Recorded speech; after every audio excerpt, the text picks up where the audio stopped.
pada pagi hari ini, di mana untuk pertemuan atau bisa dikatakan diskusi rutin ya kita pada kesempatan hari Sabtu tanggal 27 Desember 2014 ini yang kita angkat yaitu tema tentang tumor dan kanker ya. Jadi akan dikupas oleh Ibu Dr. Rahma dan juga nanti ada dari terapis gizinya oleh Mas Bahar Sarjana Gizi nanti untuk mematangkan bagaimana kita memahami yang namanya tumor dan kanker.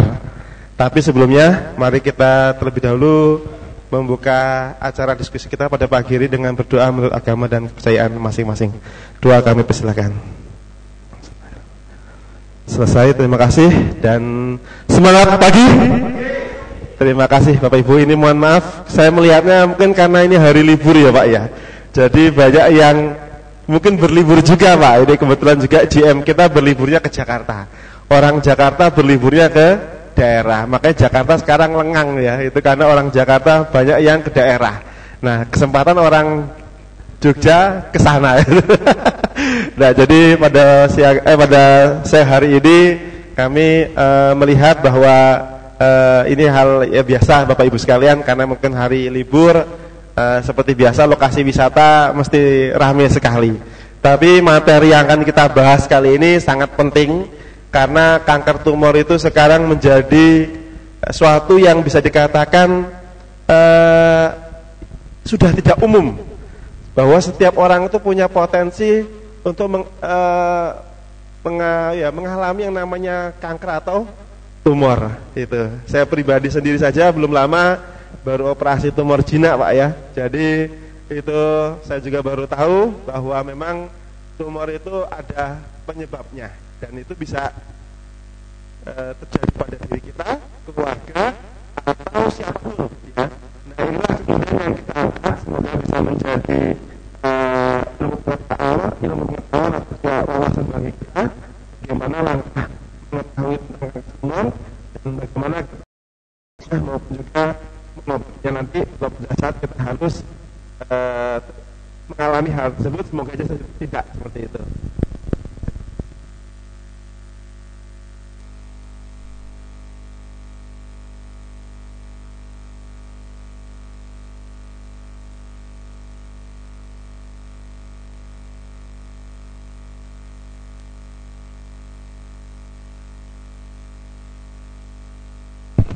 Tes.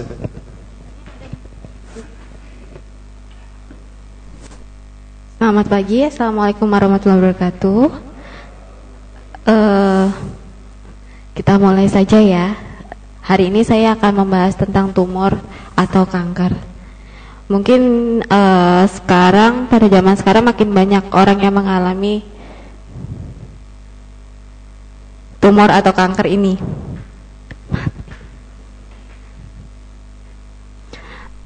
Sebenarnya semua tumor atau kanker itu penyebabnya hampir sama ya. Jadi penyebabnya kenapa saya garis bawahi, dia itu penyebab dasarnya sama.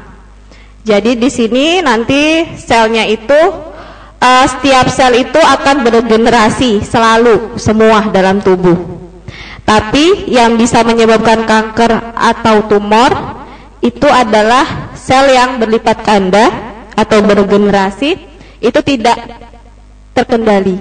Jadi dia di luar batas, misalnya yang harusnya 3 hari sekali tapi dia jadi yang sehari sekali langsung bergenerasi, atau yang jadi 5 hari sekali dia bergenerasi atau berlipat ganda. Jadi dia nanti pembelahannya jadi akan merusak si sel-sel itu sendiri, itu penyebabnya. Jadi sama, sel dan kanker itu penyebabnya sama, ini tadi. Nah, pemicunya itu ada beberapa hal. Salah satunya itu memang gen.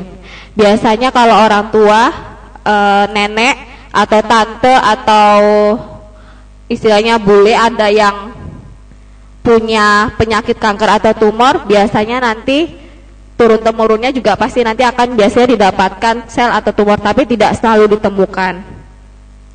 Itu yang pertama, itu yang faktor yang mendukung pertama. Yang kedua karsinogenik.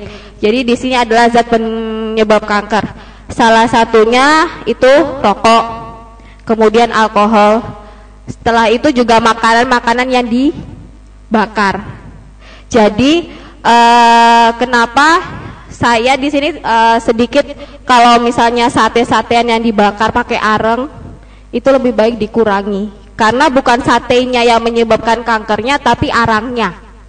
Jadi arang yang menempel pada sate itu yang menyebabkan kanker. Jadi dia termasuk zat karsinogenik.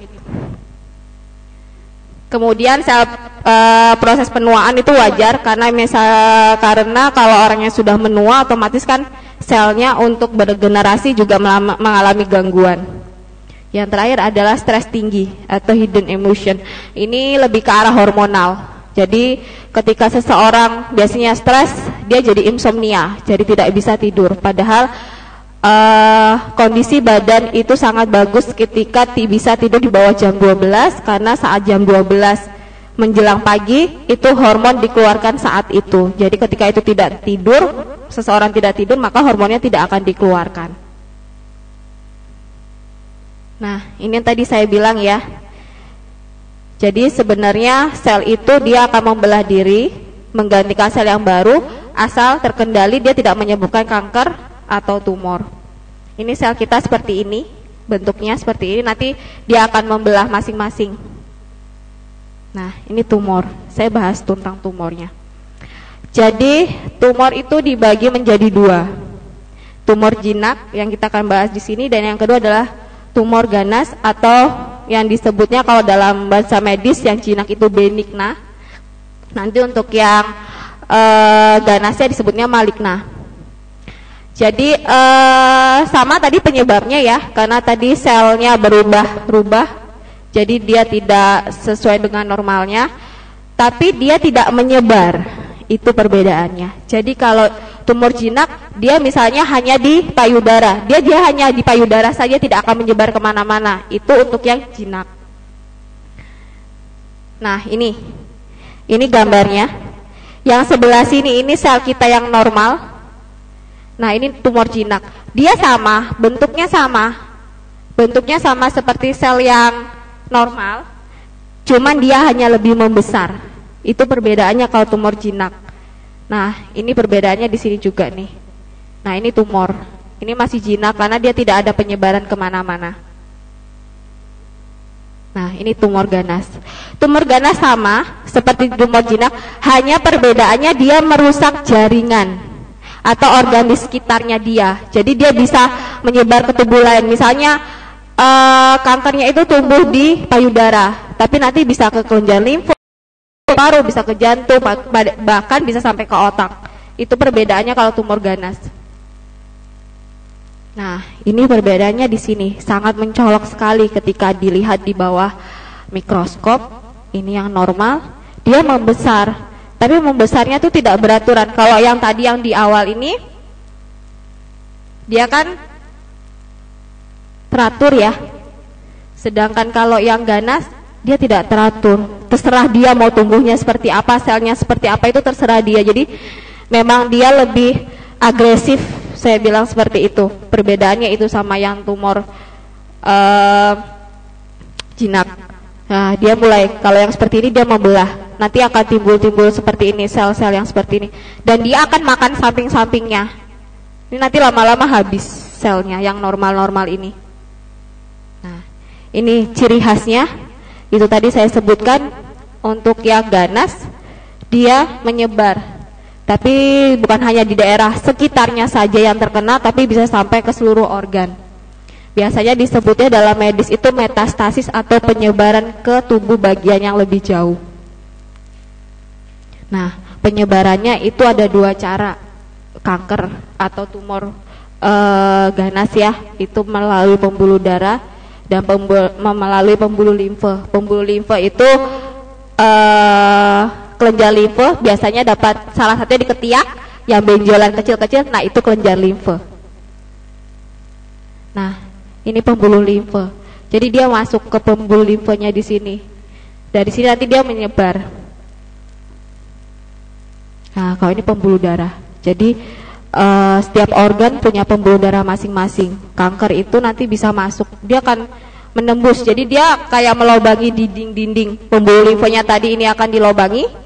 Ini pembuluh limfe, dia masuk ke sini. Ya.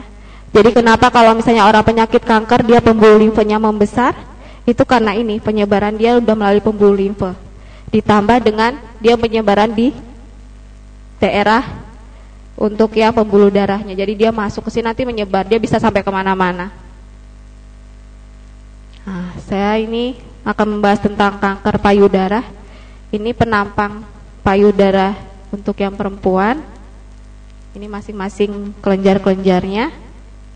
Nah, jadi benjolan pada payudara itu macam-macam. Pertama ada yang bilang fibrokistik, itu seperti beda dengan kista, tapi hanya bedanya dia di terjadinya. Biasanya kalau fibrokistik terjadinya pada masa pubertas, biasanya usia remaja. Ketika usia remaja itu muncul benjolan daerah payudara, itu nanti bisa dilihat kemungkinan dia fibrokistik namanya. Jadi memang benjolan, semua benjolan. Nanti bisa tahu perbedaannya itu hanya lewat tes laboratorium, dilihat penampangnya. Nah, kehamilan dan biasanya beberapa hari sebelum menstruasi, biasanya ini terjadi. Biasanya kalau dipegang nyeri banget. Biasanya kalau perempuan yang sudah pernah mengalami ini bisa merasakan nyerinya seperti apa. Kalau fibrokistik itu berhubungan dengan siklus menstruasi, lebih ke arah itu. Kemudian kalau fibroadenoma, ini fibroadenoma itu kalau dipegang seperti uci-uci. Jadi dia keras sekali kalau dipegang. Jadi bukan cairan tapi memang padat. Dia bentuknya padat. Jadi kalau dipegang itu kayak bakso di daerah payudara ya, benjolan. Dan dia sifatnya jinak kalau yang ini. Jadi fibrokistik, kemudian fibroadenoma itu benjolan atau tumor jinak termasuknya. Nah, ini kalau kista itu khas sekali, itu benjolannya kalau dipegang dia apa ya, kenyal. Tapi kalau dipegang tuh kayak ada cairannya, itu bisa dipegang. Itu memang isinya memang kantong cairan seperti itu. Nah, ada juga yang benjolan jadi abses payudara. Ini biasanya bisa terjadi ketika orang itu menyusui. Jadi ibu-ibu yang menyusui lebih baik jangan sampai payudaranya bengkak, karena nanti bisa terjadi abses payudara ini. Air susu yang terlalu lama tidak dikeluarkan nanti bercampur dengan bakteri, lama-lama bisa menjadi abses payudara. Jadi kalau misalnya lagi memang sudah penuh sekali, lebih baik dikeluarkan, jangan ditahan sampai seharian. Dan ya karena dia sifatnya sangat nyeri ya, karena ada campur tangan si bakteri atau infeksi tadi. Nah, ini saya bilang, ini perbedaan-perbedaannya dari masing-masing. Ini kista, cairannya persis kayak nanah, jadi agak kekuning-kuningan kalau diambil nanti. Ini kista. Jadi kista tidak hanya terjadi di bagian rahim, tapi juga bisa di payudara. Ini kista.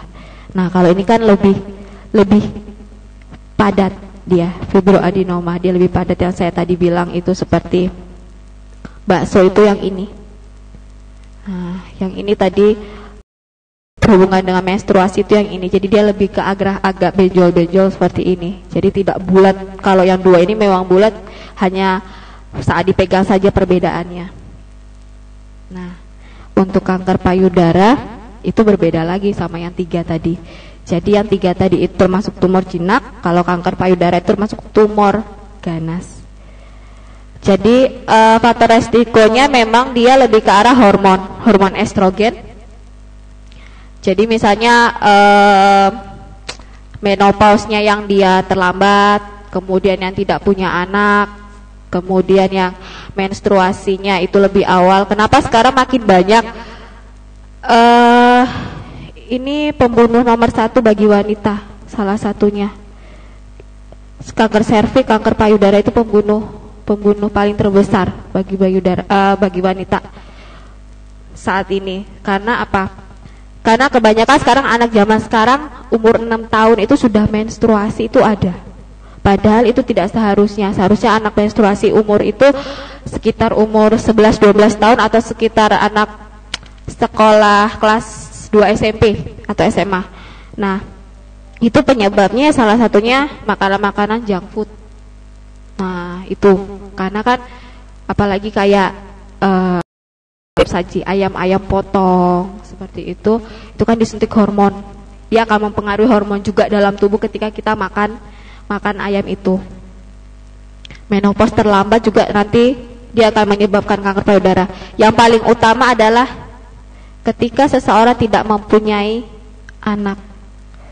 Karena ketika orang yang tidak mempunyai anak atau tidak menyusui, dia punya anak tapi tidak menyusui juga, itu berpengaruh besar terhadap terjadinya kanker payudara. Karena nanti di situ hormon estrogennya tidak terproduksi secara konstan atau terus-menerus. Itu nanti bisa menyebabkan kanker payudara.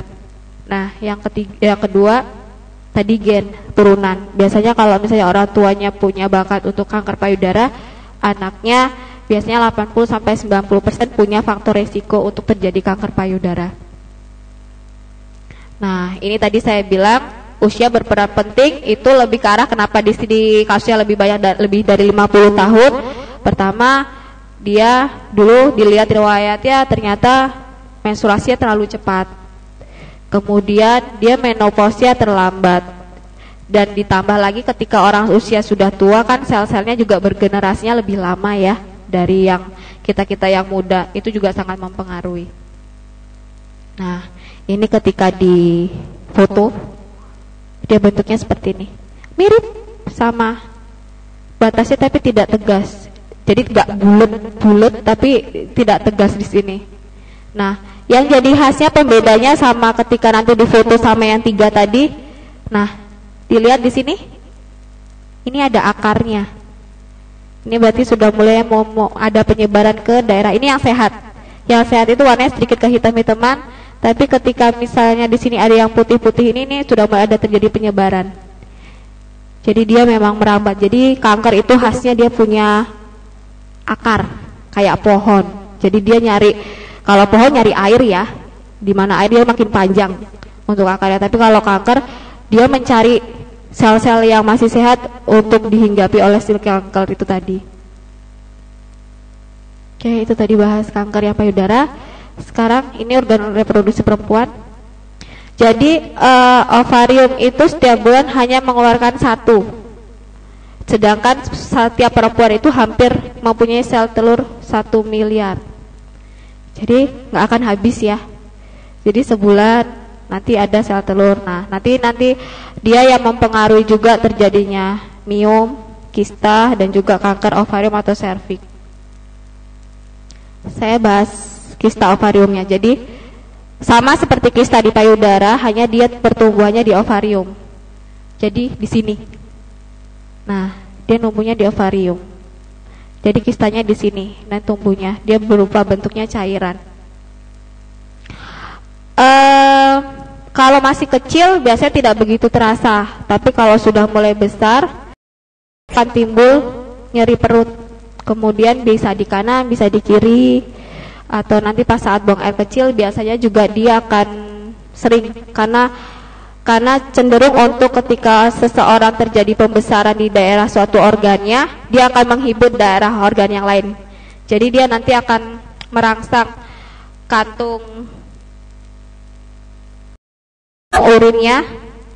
Jadi otomatis dia merasa agak sering penuh, jadi sering pipis ke belakang. Nah, ini kayak gini nanti jadinya. Kistanya tumbuhnya di ovarium.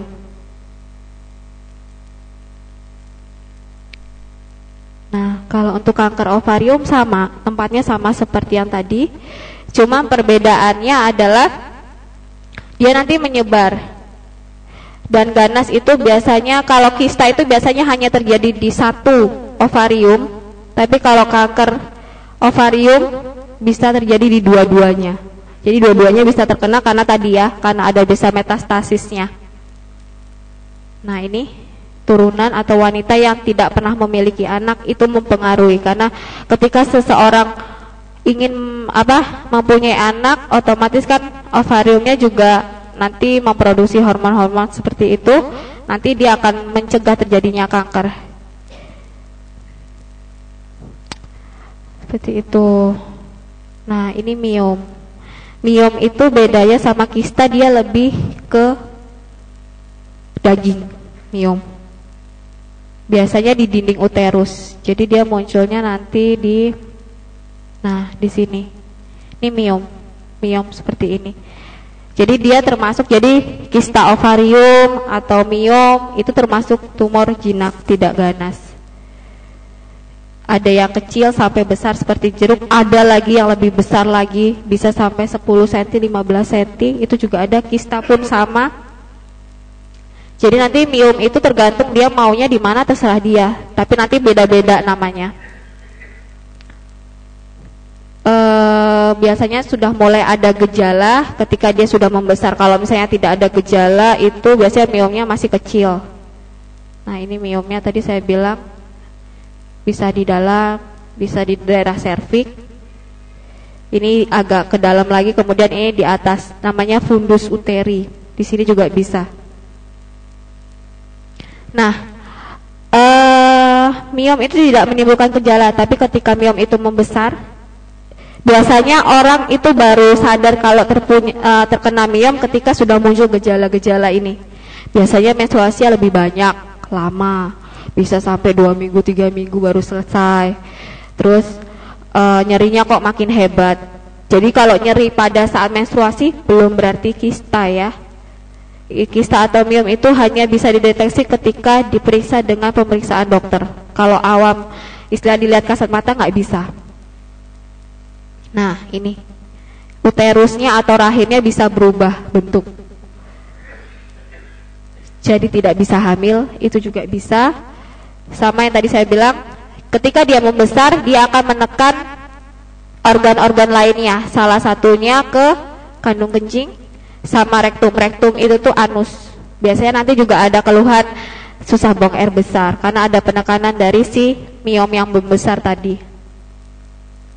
Nah, ini kalau tumor uterus, ini jinak. Nah, dia di uterusnya, ini uteri kita, ini ovarium, ini serviks, bagian serviks.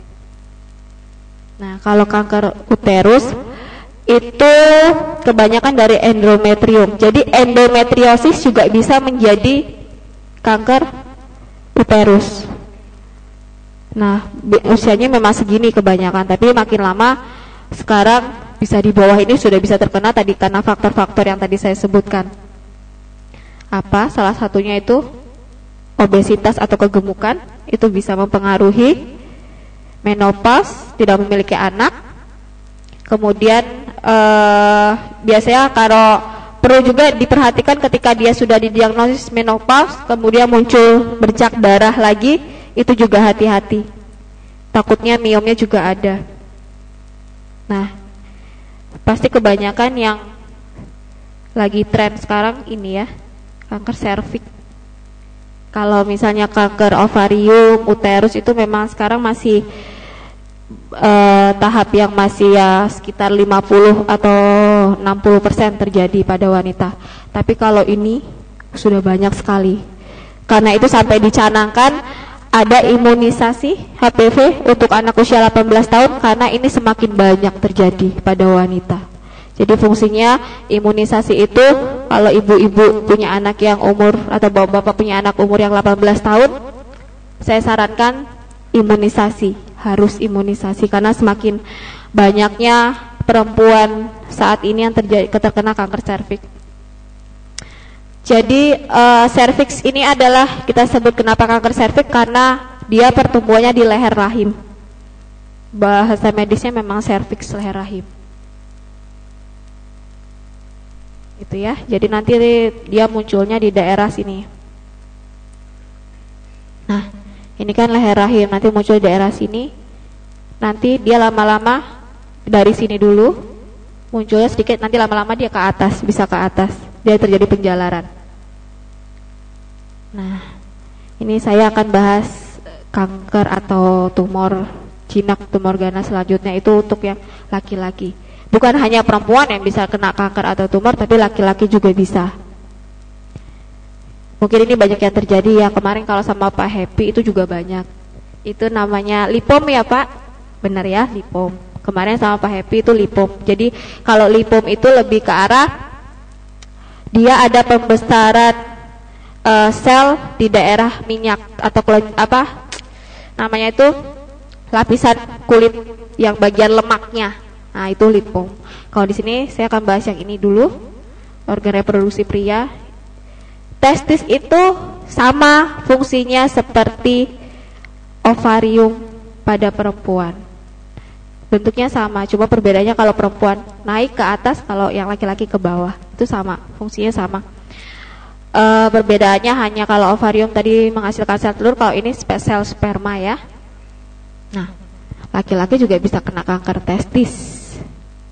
Jadi untuk para bapak-bapak hati-hati juga, karena juga nanti bisa kena kanker testis.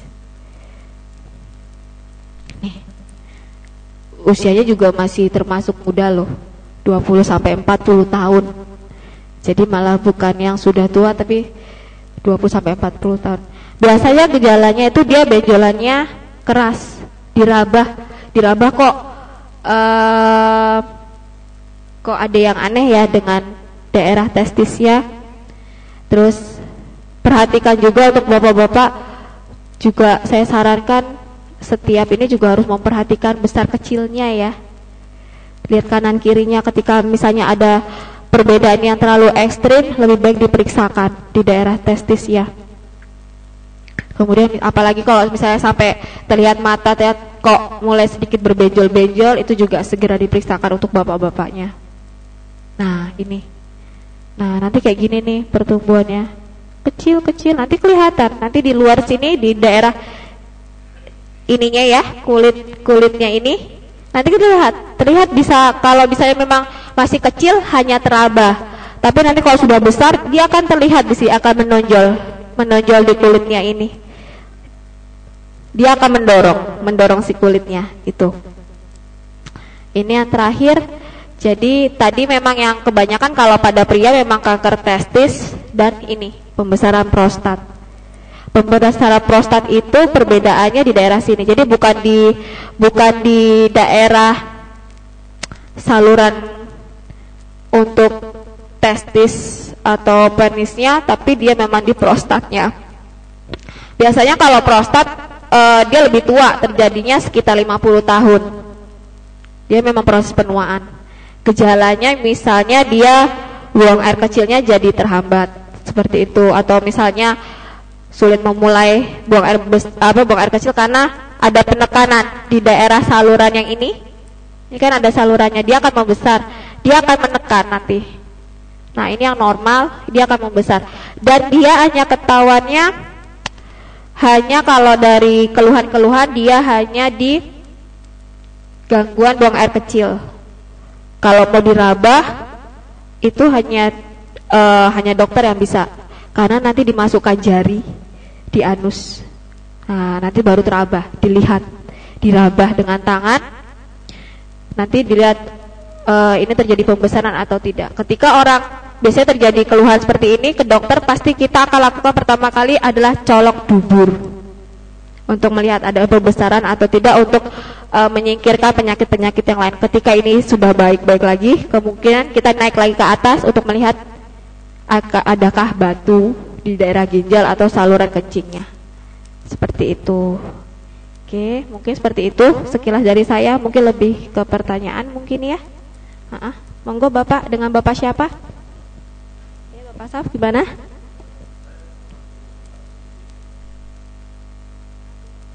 Keras lagi.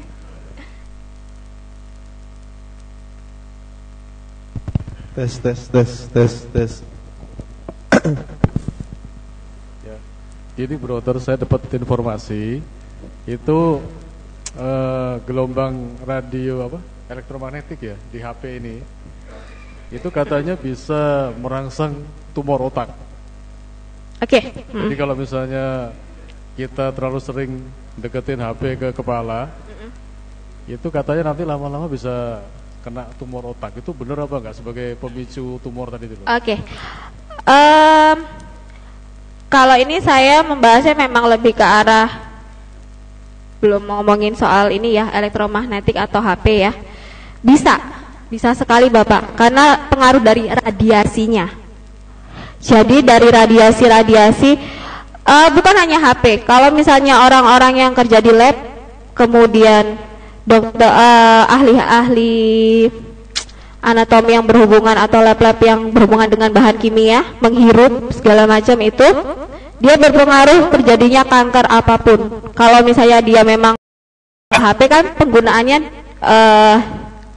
taruh di kantong atau dipakai. Jadi memang kalau untuk laki-laki itu bisa terjadi itu tadi, kanker prostat salah satunya. Ketika dipakai juga dia bisa menyebabkan kanker otak, karena radiasi juga mempengaruhi pembelahan sel menjadi tidak normal. Makanya kenapa sekarang HP dikasih headset itu digunakan seharusnya, karena biar radiasinya tidak langsung ke daerah otak. Jadi nanti sel-selnya tidak dipengaruhi oleh si radiasi, jadi nanti sel-selnya tetap membelahnya secara normal. Terus kalau dikantongi itu berarti dia mempengaruhi daerah prostat ya? Iya, bisa prostat atau testisnya juga bisa. Karena sebenarnya yang menjadi pemicunya adalah ketika HP itu menerima sinyal, kan elektromagnetiknya kuat sekali. Nah itu nanti mempengaruhi sel-sel, semua sel-sel ya. Bukan hanya, saya bilang bukan hanya prostat atau bukan hanya daerah testisnya, tapi juga sel-sel yang lain. Jadi memang lebih baik kalau punya HP, kalau lebih bagus ya jangan ditaruh kantong. Kalau punya tas, taruh di tas. Kalau yang ibu-ibu, taruh di tas. Atau ya kalau misalnya itu mungkin dipegang, dijauhkan dari jangkauan tubuh, karena memang betul radiasi ketika sinyal itu menerima elektromagnetik itu akan mempengaruhi sel-sel. Bukan hanya menyebabkan kanker saja, tapi kerusakan sel-sel yang lain juga. Jadi kira-kira kalau di tubuh itu sebaiknya jaraknya berapa ya HP ini dengan badan? 1 meter. Oh, 1 meter. Paling tidak itu maksimal 1 meter. Jadi kalau Bapak mau ininya, mau lebih minimalnya, diukur pakai headset. Headset itu berapa senti? Nah segitu. Fungsinya headset itu bukan untuk mendengarkan lagu, tapi untuk kita menerima telepon agar radiasi tidak langsung ke tubuh kita. Ya. Terus gini, Bu, kalau misalnya HP sering dikantongin, terus kan kita kan sering terima order lewat SMS atau telepon ya. Berarti kan sering dapat ini ya, serangan apa itu? Elektromagnetik yang kuat karena penangkapan sinyal, iya. Nah, itu bisa berpengaruh nggak terhadap apa namanya? Untuk ejakulasi? Karena sering kalau di kantong kan dia sering dapat itu. Jadi kalau ini maksudnya yang Bapak maksud ejakulasi dini? Impoten mungkin. Impoten. Iya, bisa juga Bapak. Karena memang jadi bukan hanya tadi saya bilang ya, elektromagnetik itu tidak hanya menyebabkan kanker tapi merusak sel. Jadi sel yang tidak normal, yang normal menjadi tidak normal apapun. Jadi kayak misalnya orang diabetes itu juga bisa salah satu penyebabnya mungkin bisa penyebabnya karena elektromagnetik, karena sel-selnya juga kan mempengaruhi. Jadi bukan hanya penyebabnya menyebabkan kanker. Impotensi juga bisa. Karena tadi ya sel-selnya juga mempengaruhi dari situ. Tapi biasanya kalau untuk terjadinya impotensi sih minimal sekali kalau radiasi. Biasanya memang kalau kebanyakan terjadi impotensi itu biasanya kalau untuk laki-laki yang saya temui di masyarakat itu pengaruhnya ke diabetes. Seperti itu. Tapi kalau karena radiasi besarnya mempengaruhi semua sel, tapi lebih cenderung ke arah pertumbuhan sel kanker. Seperti itu. Oke, ada lagi? Ada lagi yang mau ditanyakan? Yang mau tanya? Mbaknya? Ada lagi? Yang perempuan? Masnya yang di belakang mungkin mau tanya. Ada? Kalau tidak ada mungkin bisa dilanjutkan oleh Mas Baharudin untuk membahas tentang bagaimana cara mendeteksi dini kanker payudara dan juga lebih ke arah nanti untuk terapinya dalam NASA. Oke, dan termasuk gizinya ya Mas Bahar ya. Oke, seperti itu dari saya. Sekian, nanti monggo kalau misalnya ada pertanyaan bisa menghubungi saya di nomor ini, bisa by phone, SMS, monggo silakan. Untuk jam konsultasinya benar-benar saya sebutkan jam 3 sampai jam 5 sore saja, kecuali jam 10 sampai jam 12 itu hanya hari Selasa, Kamis, dan Sabtu. Selain itu setiap harinya itu hanya jam 3 sampai jam 5 sore saja. Oke, terima kasih dari saya. Sekian, monggo silakan Mas Bahar. Assalamualaikum warahmatullahi wabarakatuh.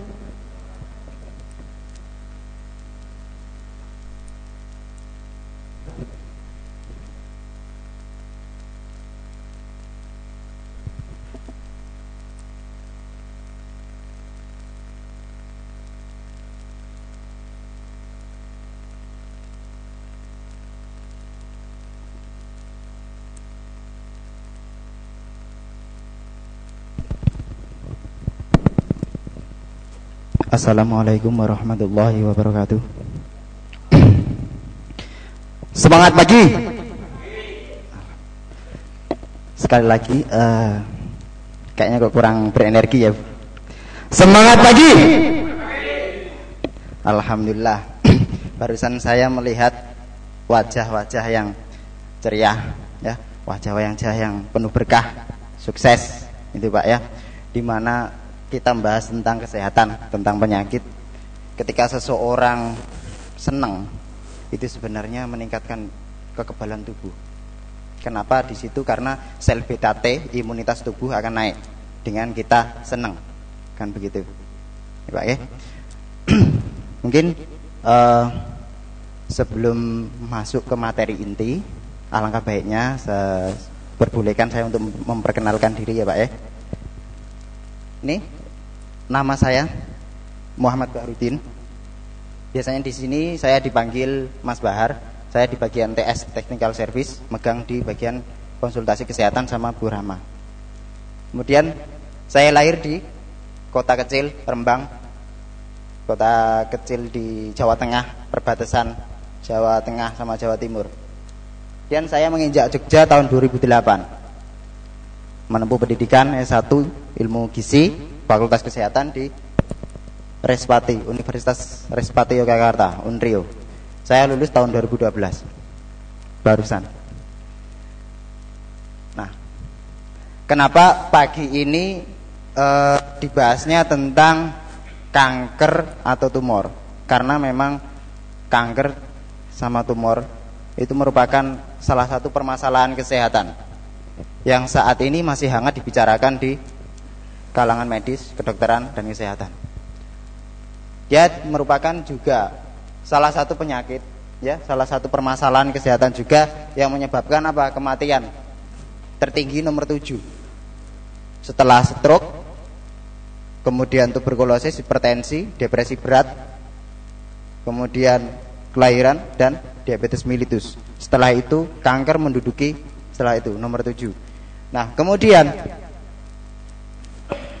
diperkirakan ada penelitian 2007 sampai 2030 itu kejadian kematian karena kanker 7,9 juta jiwa menjadi 11,5. Kemudian di Indonesia sendiri Riskesdas melaporkan penelitian 2007 4,3% dari 1000 penduduk meninggal. Artinya apa? 43 dari 1000 orang meninggal karena kanker. Oleh karena itu patutkah kita harus untuk memperhatikan yang namanya adanya permasalahan seperti ini. Mungkin di sini tidak kita, tetapi bisa tetangga atau teman, ya, begitu. Nah, tumor dan kanker. Kalau tadi sudah lumayan banyak dikupas sama Dr. Rahma, saya akan mengupasnya yang memang belum dikupas nanti beberapa. Tumor dan kanker itu bukan tumor atau kanker. Kata-kata itu tadi diungkapkan beberapa, saya nggak setuju. Tumor ya tumor, kanker gitu. Apakah di sini masih ada beranggapan kalau tumor sama kanker sama? Ibu, Pak? Udah tahu? Udah tahu memang berbeda atau sama? Kebanyakan tumor di masyarakat, ya, kanker di masyarakat disebutnya apa? Tumor. Tetapi tidak semua tumor bisa disebut kanker. Kalau tahu tetangga, oh saya sakit di bagian payudara, kok makin lama makin besar, kemudian saya kok lemes gitu, kemudian dicek itu ganas, itu namanya kanker, bukan tumor, ya. Itu nanti kan bisa, setidaknya panjenengan sudah dapat informasi itu kanker bukan tumor. Nah segera diperiksakan atau diterapi, kan begitu.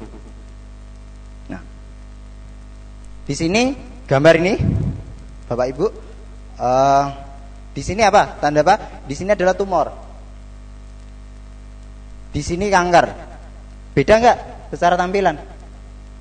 Ya, tumor itu pertumbuhan atau pembelahan jaringan atau sel dalam tubuh kita ini, ya, yang abnormal. Artinya apa?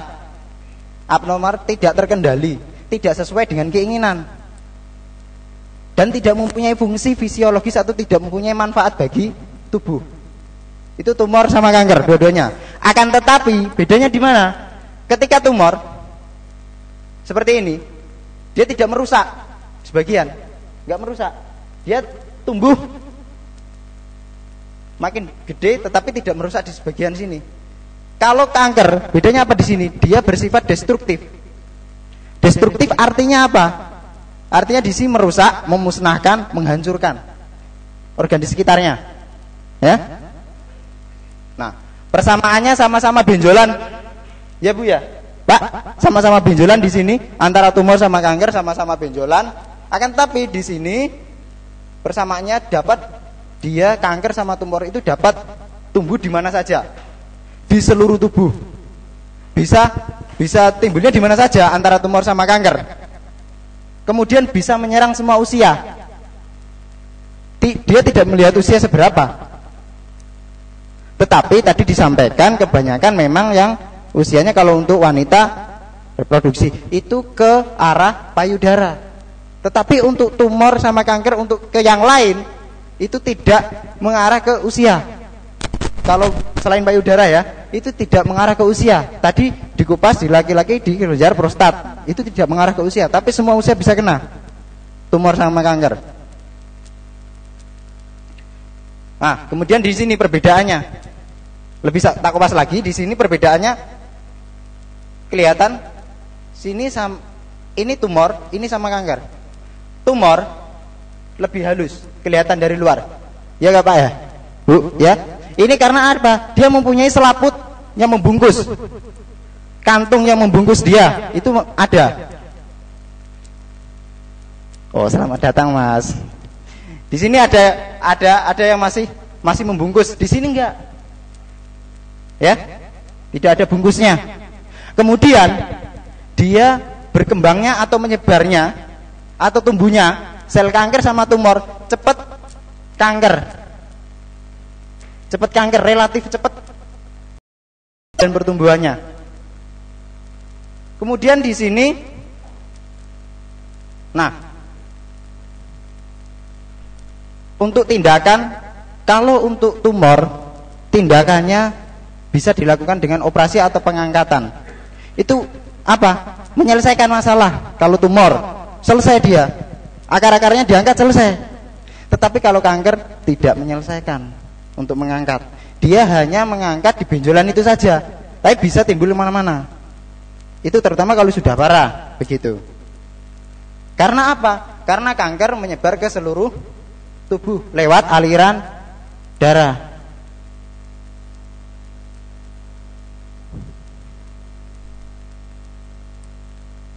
Nah, ini proses gambar di mana sel normal yang tadi seperti disampaikan Bu Rama, di sini sel normal menjadi sampai kanker ganas. Di sini yang merah ini sel kanker. Ini sel kanker. Ini yang putih adalah yang normal. Kalau jaringan tubuh, kalau tubuh kita, sel tubuh kita itu yang normal kan tumbuh sesuai keinginan. Misalkan kita kebacok kena pisau gitu. Itu kalau kita biarkan pun, kalau imunitas tubuh kita bagus, kekebalan tubuh kita bagus, dia akan balik lagi tuh, bagus. Setelah balik lagi, dia akan berhenti tuh. Tidak mungkin dia akan tumbuh. Sudah cukup seperti ini. Itu apa artinya? Dia terkontrol. Tapi kalau kanker, itu pertumbuhan di sini dia tidak terkontrol sehingga merobek lapisan kulit. Ini sudah mulai merobek lapisan kulit. Nah, ketiga ini namanya tahap kanker. Promosi yang pertama adalah selnya menjadi ganas seperti ini. Warnanya pun menjadi merah dan merobek di lapisan kulit. Kemudian di sini ini menekan. Kemudian yang di sini proses promosi. Sudah aktif kemudian merobek lapisan kulit. Kemudian yang ketiga progresi. Progresi artinya apa? Intinya dia masuk ke pembuluh darah. Di sini berhenti. Kenapa? Karena di situ kalau orang yang banyak lemak di tubuhnya atau mungkin orang gemuk, ya memang risiko. Kalau sudah pernah mempunyai kanker, apalagi bisa juga belum pernah punya kanker, tapi di sini juga bisa timbul kanker ketika di sini sudah aktif di bagian tubuhnya. Nanti di sini dia berhenti karena ada lemaknya. Kalau berhenti di sini dia akan makan sel-sel di sini, merubahnya menjadi ganas. Begitu. Nah, ini bukti bahwa sel kanker, bukan tumor, sel kanker yang sudah masuk pembuluh darah. Nah, gejala, saya kupas gejalanya. Gejala tumor dan kanker, ya ke arah kankernya, itu dia tergantung pada lokasi atau tempat yang dihinggapi. Gitu. Di sini gejala tumor kanker ke arah kankernya, saya hanya akan memberikan contoh beberapa saja karena banyak sekali jenisnya. Nah, misalkan kanker paru. Kanker paru, ini gambarnya di saluran paru. Di sini untuk kanker paru itu gambarnya seperti ini. Ada kayak anggur ya. Jadi tumbuh ini daging yang tumbuh kankernya. Nah, ketika orang punya kanker paru di sini, ketika orang napas pun akan beda rasanya. Jadi apa? Sehingga gejalanya yang timbul batuk yang nggak kunjung sembuh. Hati-hati, batuk bukan terus batuk, oh ini orang kena kanker, tidak. Tetapi tidak kunjung sembuh. Itu kalau di kanker paru, dia tidak kunjung sembuh. Nah, yang kedua, rasanya sakit. Kayak yang namanya angina pectoris. Angina pectoris itu permasalahan di kanker. Ketika batuk rasanya sakit. Nah, ini sakit sekali, kemudian hingga muntah darah. Bisa sampai muntah darah, kemudian di sini kelihatan kurus karena berat badannya mulai turun, dimakan oleh sel kanker. Terus selanjutnya serang penyakit karena imunitas tubuhnya dimakan oleh sel kanker. Terus ini contoh yang kedua, misalkan kanker payudara yang tadi sudah Bu Rahma sampaikan. Itu ini gejalanya, tampak putingnya masuk ke dalam. Itu salah satunya. Kedua, setelah putingnya masuk ke dalam, jenengan bisa mengamati, ya nanti di rumah kalau ada tetangga dan punya gejala gini bisa dibantu ya Bu ya. Bisa dibantu Pak gitu. Di sini kemudian warna kulitnya sudah berubah hingga ngeluarin nanah.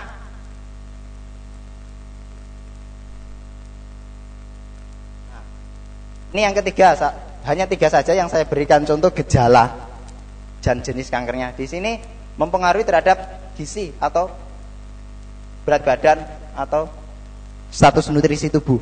Awalnya apa? Anoreksia. Anoreksia ini gambarnya seperti ini. Orangnya malas untuk makan. Orang kena kanker kalau sudah lumayan stadium 2 itu pun udah mengalami gejala anoreksia. Malas makan. Kemudian apa? Mual, muntah, diare, sembelit, sariawan, gangguan menelan, nafsu makan turun. Kemudian jadinya seperti ini, gizi kurang.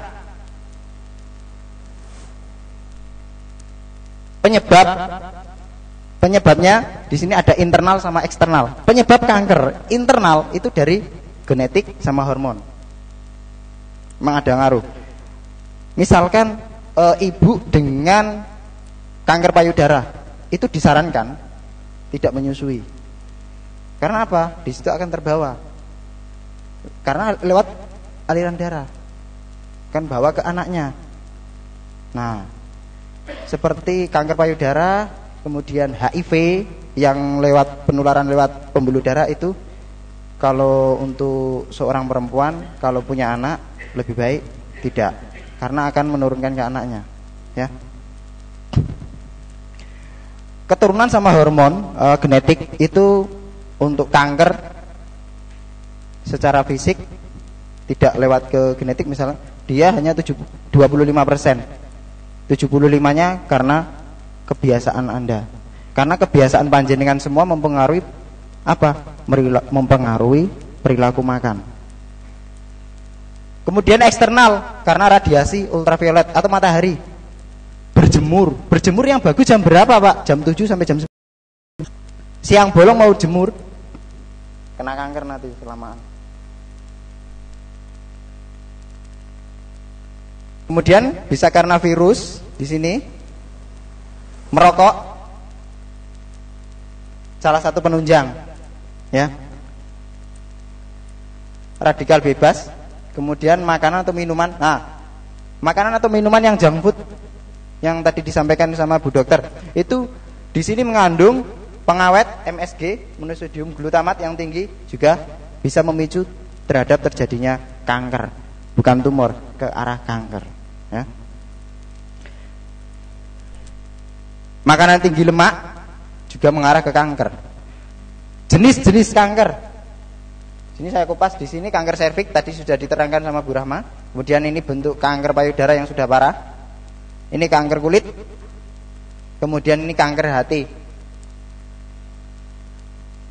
Ini kanker kolon, kanker otak, kemudian kanker lambung, kanker tulang,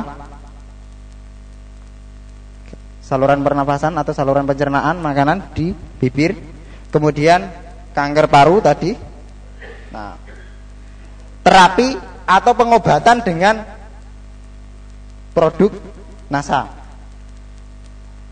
Nah, di sini saya tadi menuliskan pengobatan, sebenarnya saya kurang setuju. Karena apa? Produk NASA bukan obat, bukan semacam obat kimia, tetapi dia adalah hasil dari natural atau tumbuh-tumbuhan. Jadi ke arah terapi, ya. Ke arah terapi bagusnya.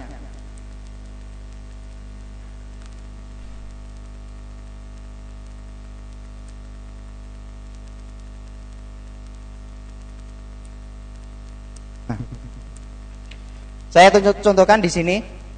Ini proses terjadinya kanker tadi, ya Bu ya, Pak. Di sini ketika seseorang sudah terdiagnosa atau pemeriksaan kemudian positif kanker, di sini bisa diobati, diterapi dengan red chlorophyll. Di sini red chlorophyll fungsinya apa? Membunuh sel kanker. Jadi yang di sini warna merah bisa dibunuh dengan red chlorophyll, dengan kandungannya. Kemudian setelah dibunuh bisa dia red chlorophyll membantu untuk memperlancar aliran darah. Kemudian kandungan red chlorophyll juga antimugen. Antimugen artinya apa? Gen yang dari orang tua, misalkan sudah dari orang tuanya, bisa diterapi pakai red chlorophyll, dinonaktifkan gen tersebut supaya tidak timbul kanker. Kemudian dilengkapi dengan kolin, dengan lecitin, produk lecitin. Produk lecitin di sini setelah tadi dibunuh, ya, dibunuh sel kankernya di sini oleh red chlorophyll, kemudian sama lecitin bisa kolin ini memperbaiki jaringan yang rusak. Jadi yang di sini yang sobek seperti ini, yang sobek, bisa menggunakan ditambah lecitin. Karena di sini lecitin memperbaiki jaringan atau saraf yang rusak, sehingga bisa balik lagi. Kemudian yang seperti ini, kalau lecitin bisa dari luar dan dalam kan, bisa dioleskan juga. Kalau dari luar bisa diminum, kalau dari dalam pakai lecitin bisa diminumkan. Kemudian kalau yang seperti ini, yang dari luar kan nggak bisa cepet bagus, ditambah dioleskan dengan lecitin.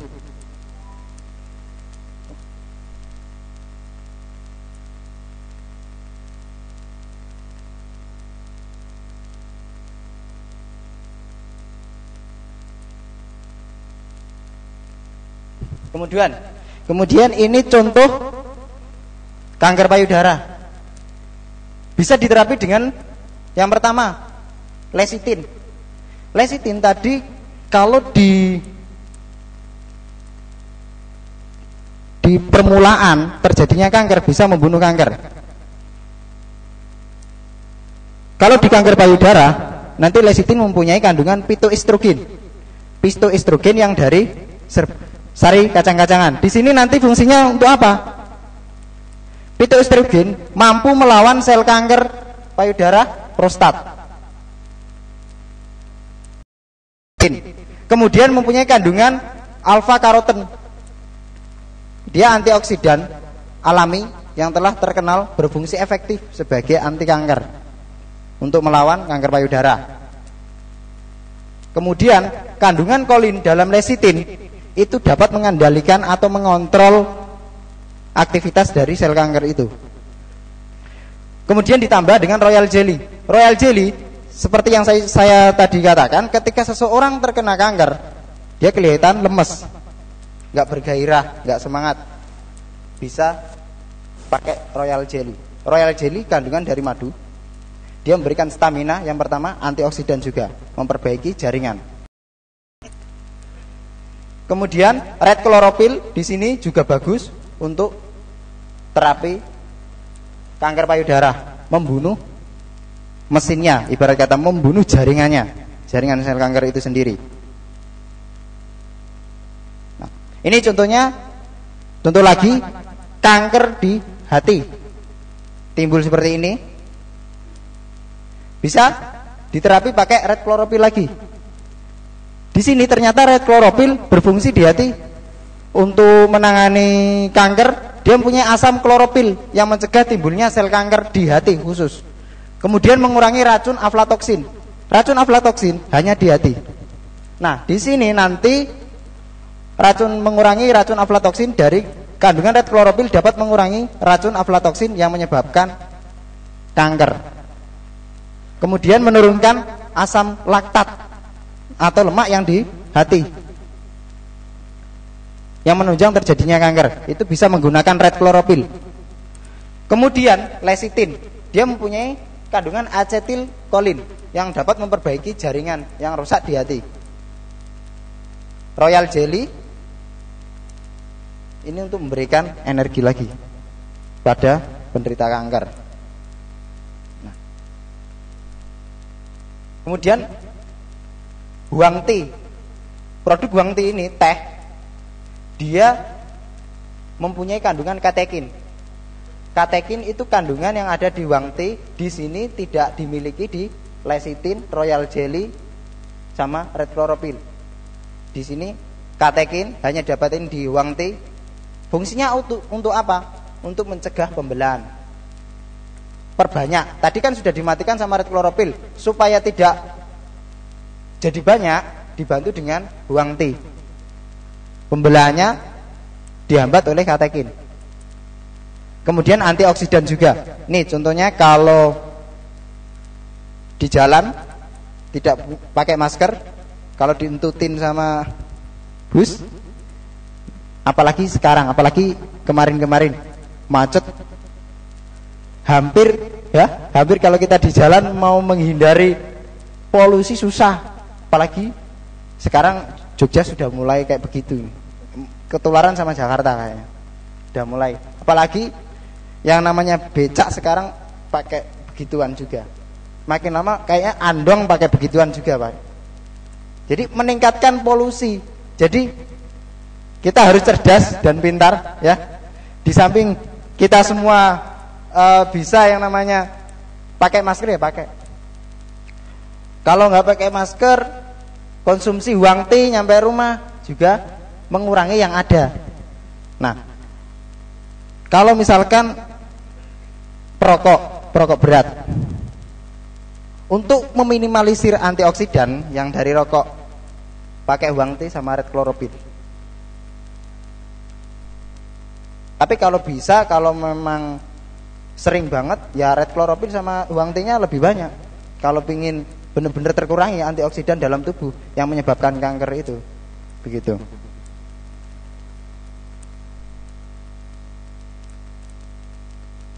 Ini gambar betapa beratnya, kan begitu.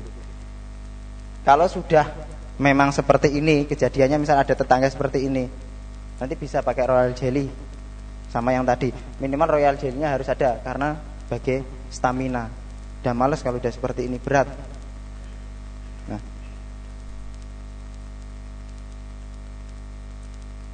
ini tahap pencegahan tumor sama kanker. Nah, dengan konsumsi apa? 5 porsi buah sama sayur.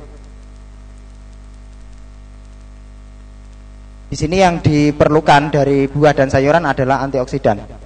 Di sini bisa menggunakan praktis pakai red chlorophyll. Red chlorophyll yang di NASA itu terbuat dari daun cawi dan dia berdasarkan daun cawi, daunnya seperti daun jati katanya. Daun cawi itu mempunyai kandungan antioksidan. Berdasarkan penelitian, antioksidannya lebih efektif, lebih bagus dibanding sayur-sayuran seperti ini. Jadi artinya apa? Dia lebih cepat efeknya untuk pengobatan. Kemudian kedua, kurangi konsumsi lemak, goreng-gorengan. Tetapi kalau seandainya misalkan panjenengan ada kebiasaan konsumsi gorengan, bisa menggunakan lecithin untuk mengurangi yang ada di tubuh. Kemudian yang ketiga, kalau bisa berat badannya ideal. Kemudian selanjutnya olahraga. Itu untuk pencegahan kanker. Olahraga minimal 1 jam 3 kali per minggu. Hindari rokok, kurangi, atau dengan konsumsi red chlorophyll, lecithin. Hindari yang namanya ini malah dipakai jualan. Nah, ini pesan orang tua tapi kurang genah. Anakku jauhilah narkoba, dekati bandarnya. Tapi nggak apa-apa, dekati, nggak dikonsumsi ya. Tapi nggak boleh juga. Simpan dan siapkan makanan secara aman.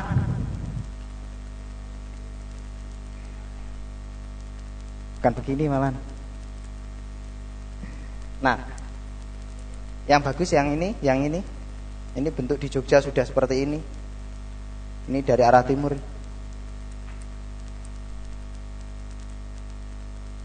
Bukan malah begini. Nah, penggunaan produk NASA secara lengkap akan lebih efektif. Tadi yang saya sampaikan seperti katekin hanya bisa didapatkan di uang tea. Kemudian aflatoxin hanya bisa didapatkan di red chlorophyll. Kemudian perbaikan jaringan kolin hanya bisa didapatkan di lecithin. Jadi memang lebih lengkap, lebih cepat. Dan di sini kalau misalkan panjenengan semua kelebihan dari produk-produk di NASA juga tidak akan menyebabkan kelainan di ginjal atau yang lain. Karena apa? Dia dari tumbuh-tumbuhan. Ya kan? Kalau misalkan menyebabkan gangguan dari dulu, panjenengan semua kan makan dari makanan. Pastinya ada gangguan kalau dari dulu sampai bermasalah dengan kelebihan. Kelebihan, kalau kelebihan banget, anjurannya 3 kali sehari lecithin, diminum 10 kali mencret paling-paling. Ya, kelebihan. Ini resep, saya buatin resep untuk kanker. Ini dengan kalori 2.300-an. Usia 20 20 sampai 30-an. Misalkan pagi nasi, telur, dadar, bening, kemudian di sini pakai lecitin, natrium kloropilin atau red chlorophyll sama huang tea, satu gelas. Kemudian di selingan siang jam 10 bisa pakai natural royal jelly sama jus. Kemudian di siang ditambah huang tea.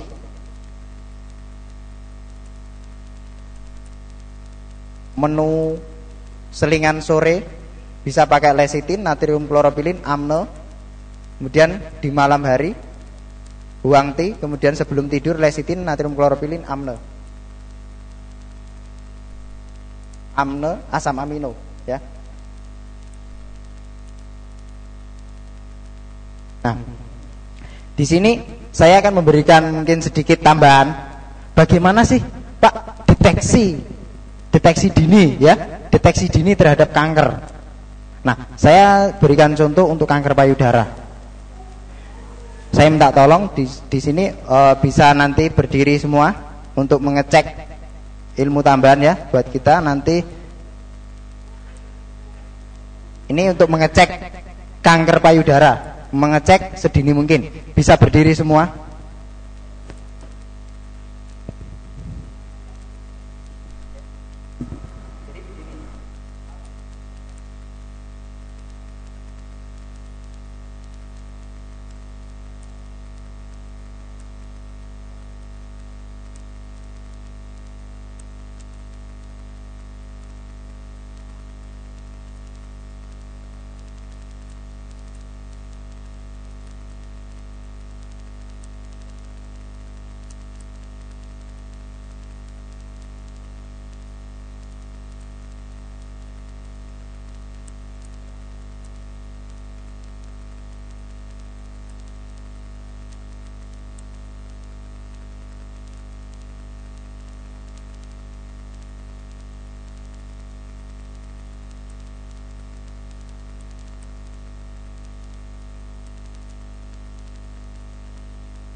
Oh, dari Pak Sinten.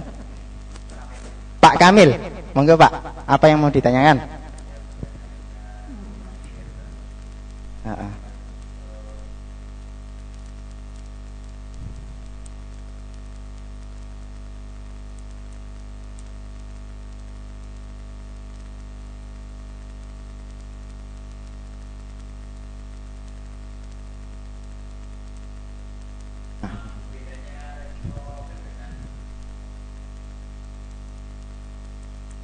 Oke, Pak Kamil ya.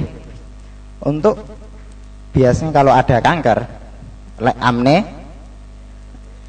lecithin ya, lecithin sama royal jelly. Nah, untuk tadi royal jelly memberikan stamina, sudah benar Pak, itu benar. Kemudian lecithin benar, kemudian amne juga benar. Ya, lebih lengkap lagi dikasih red chlorophyll, begitu, atau natrium chlorophyllin. Red chlorophyll sama natrium chlorophyllin itu sama, cuman warnanya saja yang berbeda. Kalau red chlorophyll warnanya merah, sama-sama dari daun cawi. Begitu. Natrium chlorophyllin juga mempunyai kandungan sama kayak red chlorophyll. Dia membunuh kanker. Sel-sel kanker itu dibunuh sama dia. Terus kemudian amno, gimana Pak dengan amno? Kan gitu. Amno itu asam-asam amino. Asam-asam amino itu senyawa pembentuk protein tubuh. Pada gejala kanker, kadang-kadang, kebanyakan juga sih kadang-kadang protein di dalam tubuhnya itu dirusak sama dia. Kalau menggunakan amne untuk mengganti proteinnya, begitu. Itu benar-benar juga. Kalau mau ditambah red chlorophyll juga lebih bagus. Ada lagi yang mau ditanyakan? Oke, dari Pak Sinten? Pak Adi. Pak Pardi nggih, Pak Pardi. Monggo Pak, napa yang mau ditanyakan?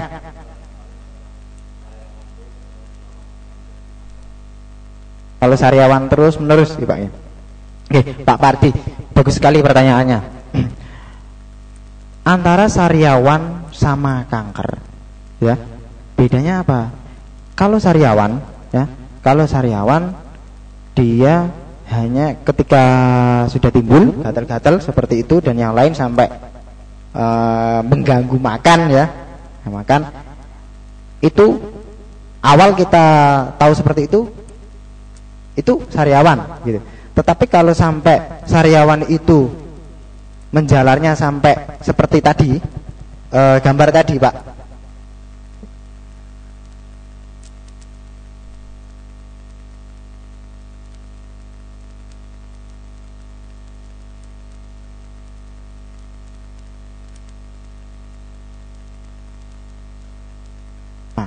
seperti gambar ini.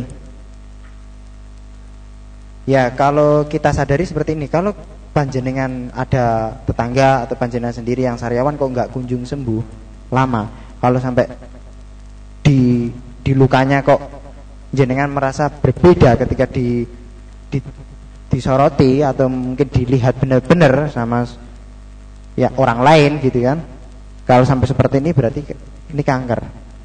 Jadi deteksinya lama sembuh itu segera diperiksakan. Pasti menyadari itu. Ya, kalau misalkan pertama kali anaknya misalkan sariawan, kemudian sudah diobati, ya, sudah diobati pakai lecithin, kemudian natrium chlorophyllin, ya, atau sebelumnya misalkan diobati orang biasanya kalau orang awam pakai kecap kayak gitu, atau obat yang di apotek kok nggak kunjung sembuh, segera diperiksakan ke dokter untuk masalah ini. Kalau benar-benar positif sudah kanker, bisa pakai lecithin, natrium chlorophyllin sama royal jelly atau red chlorophyll, begitu. Pak Parti, ada yang mau ditanyakan lagi? Yang lain, enggak Pak? Ada yang mau ditanyakan lagi?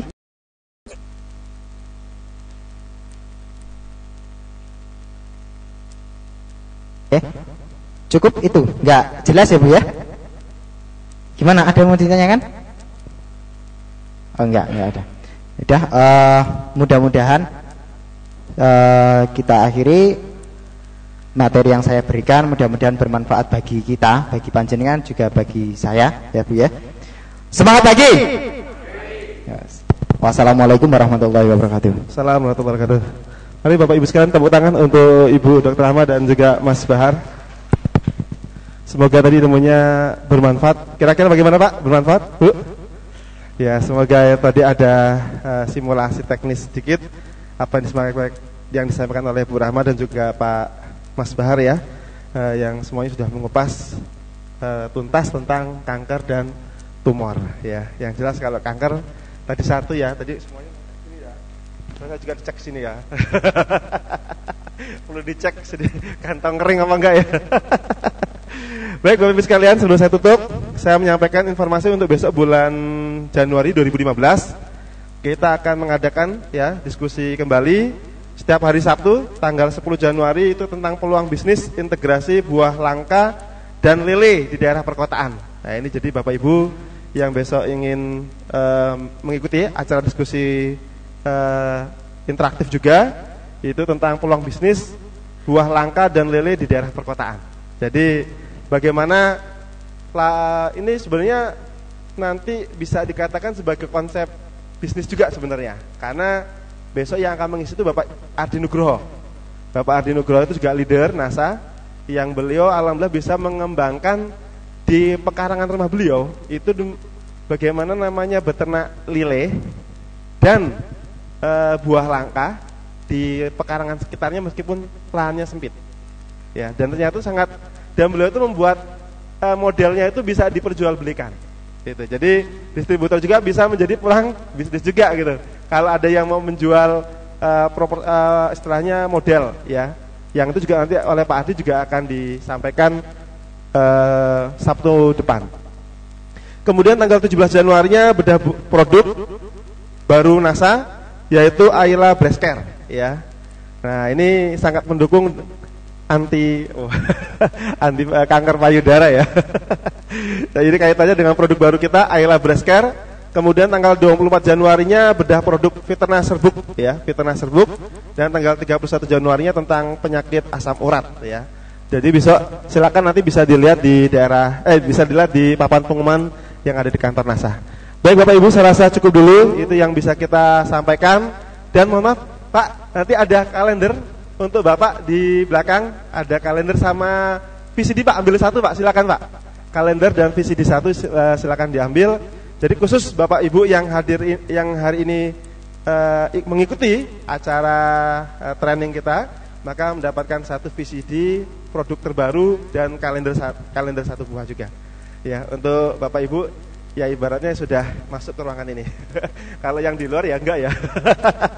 Karena ibaratnya ini ya tidak mengikuti, kita agak tidak mengikuti seperti itu. Baik, semoga sekali lagi bermanfaat apa yang disampaikan oleh Ibu Dr. Rahma dan juga Pak Bahar Sarjana Gizi untuk kita dalam mengetahui tentang materi tentang kanker dan tumor. Baik, kita akhiri diskusi kita pada siang hari ini dengan berdoa agama dan kesalahan masing-masing. Berdoa, kami persilakan. Terima kasih, sekali lagi terima kasih kepada seluruhnya.